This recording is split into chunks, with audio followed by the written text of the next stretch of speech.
last curve, graph number 8, the Phillips curve. On the Phillips curve, we are showing the relationship between the price level, or inflation, and unemployment. And we are showing that they have an inverse relationship, that when there are times of high inflation, unemployment is low, and we have high unemployment, inflation is low. All right, this graph directly mirrors or is connected to the aggregate supply, aggregate demand graph.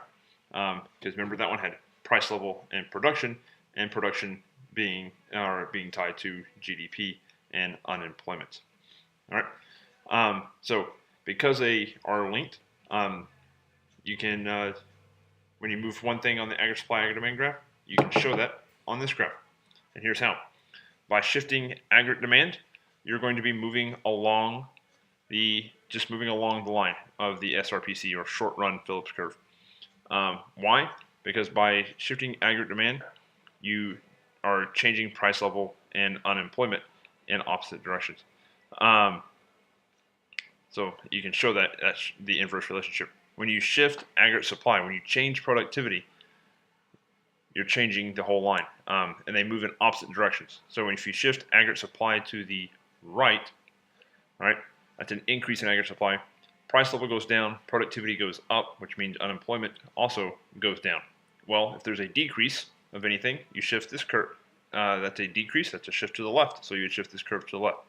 So shifting aggregate supply to the right leads to a leftward shift of the SRPC. So they mirror each other, they move in opposite directions. Same is true for LIRS and LRAPC. All right, when you move the long range aggregate supply, you move the long run Phillips curve, and they move in opposite directions as well. All right, so that's the graph. Just like with aggregate supply, aggregate demand, you can show the states of the economy. So on the back, flip it over, we're going to draw 3 states of the economy using the Phillips curve. You can show a recession when you have high unemployment. You can show productively efficient when we are at full employment, or on the LRPC and SRPC at the same time. Or you can show an inflationary gap when, of course, you have high inflation. So those are your notes.